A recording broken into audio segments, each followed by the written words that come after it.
बिस्मिल्लाहिर्रहमानिर्रहीम। आज हम chapter 15 electromagnetic induction second year का लेक्चर नंबर 4 टॉपिक नंबर 15.3 में कवर करने जा रहे हैं, which is very very important topic, Faraday's law. हम अब इसकी स्टेटमेंट की तरफ आते हैं। स्टेटमेंट हमारे पास क्या है? The average EMF induce in a conducting coil. हम एवरेज का जिक्र इस वजह से करते हैं क्योंकि हम ये जो रिजल्ट्स हैं ये एक्सपेरिमेंट से लेते हैं, एक्सपेरिमेंट बार बार परफॉर्म करते हैं, वहाँ से जो एवरेज वैल्यू आती है उसको हम डिस्कस करते हैं।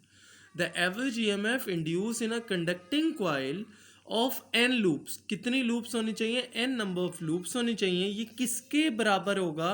विच is equal to the negative of the rate at which the magnetic flux through the coil is changing with time। जो टाइम के लिहाज से क्या हो रहा हो? चेंज हो रहा हो। इसको हम mathematically epsilon is equal to minus N delta phi over delta T. जब हम इस चीज़ को प्रूफ कर लेंगे फिर हम इसकी मैथमेटिकल स्टेप और इसके जो स्टेटमेंट है दोबारा समझने की कोशिश करेंगे। तो अब हम आते हैं इसके प्रूफ की तरफ। प्रूफ में which is very very important, हमारे पास डायाग्राम है। हम डायाग्राम को इस तरह से समझते हैं कि हमारे पास ये पोजीशन 1 थी कंडक्टर की पहले। अब इस पोजीशन को हम चेंज करवाते हैं और मूव करवा के पोजीशन 2 पे ले जाते हैं। अब देखिए पोजीशन 1 का जो डिस्टेंस है उसको हमने x1 कहा हुआ है और जो हमारे पास पोजीशन 2 है उसका जो डिस्टेंस है उसको x2 कहा हुआ है। अब यहाँ पे हमारे पास x1, ये हमारे पास जो है ये x2 है। जो अब इसका डिफरेंस लेंगे तो हमारे पास x2 माइनस x1 आ जाएगा। अब हमारे पास ये जो कंडक्टर है ये मूव कर रहा है अक्रॉस द मैग्नेटिक फील्ड, जो हमने magnetic field into the page दी हुई है। अब जब हमने कंडक्टर को मूव करवाया तो करंट एंटी क्लॉकवाइज मूव करना शुरू हो गया अक्रॉस द लूप, और जो इंडिकेट किया किल्वानोमीटर में। अब हमने इन चीज़ों को यूटिलाइज करके डायग्राम को समझते हुए अब हमने इसकी डेरिवेशन परफॉर्म करनी है। तो हमारे पास डेरिवेशन में सबसे इम्पॉर्टेंट चीज़ें जो हमने डिस्कस करनी है वो हमने डायग्राम मोशनल EMF की यूज़ करनी है और मैथमेटिकल इक्वेशन हमने मोशनल EMF की यूज़ करनी है। Motional EMF as well as other induce EMF can be describe in terms of magnetic flux as following. तो हमने जो एक्सपेरिमेंट परफॉर्म करवाया उसमें देखा motional EMF in the rod at position 2 हमारे पास क्या आई? Minus VBL। अब हमें पता है कि ये हम मोशनल EMF का फार्मूला था। अब हमने V देखना है। अब हमें पता है V इज इक्वल टू हमारे पास होता है S is equal to VT होता है।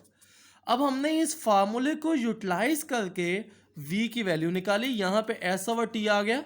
अब S की जगह हमने डेल्टा X रखा हुआ था।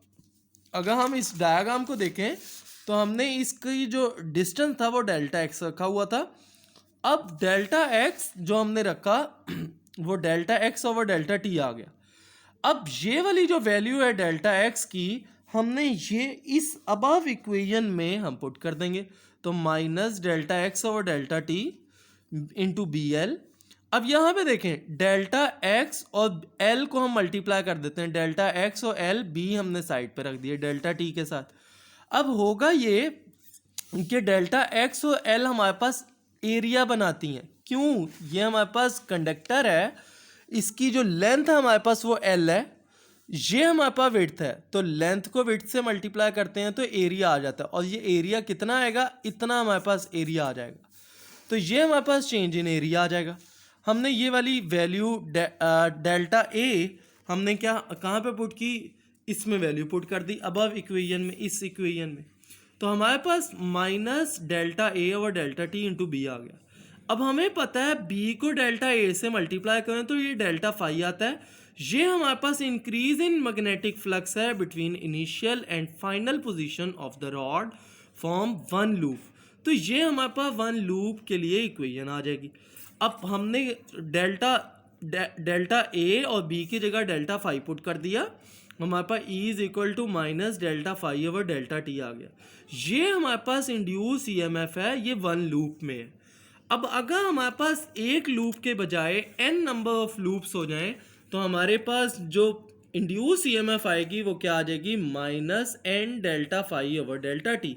अब यहाँ पे जो माइनस साइन है यहाँ पे फिर इंडिकेट कर रहा है, minus sign indicate that the polarity of induce EMF is such that it opposes the change in the flux.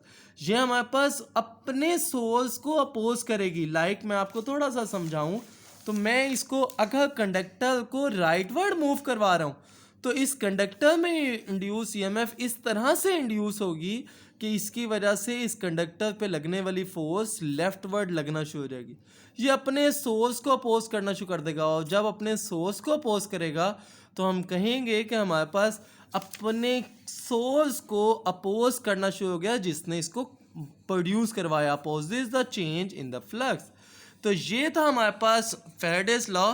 अब अगर हम इसकी मैथमेटिकल फॉर्म से स्टेटमेंट समझने की कोशिश करें दोबारा तो हम ये भी समझ सकते हैं कैसे।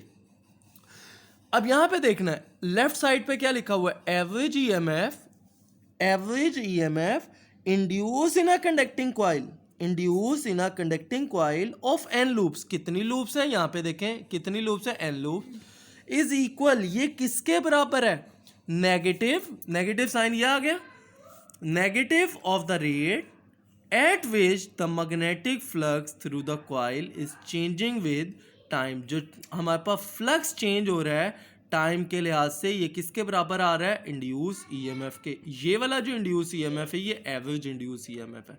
ये हमारे पास था फैराडेज लॉ। यहाँ पे आज हम अपनी वीडियो कंक्लूड करते हैं। अगर आपको मेरी वीडियो पसंद आई हो तो लाइक करें, शेयर करें एंड सब्सक्राइब लाजमी करें।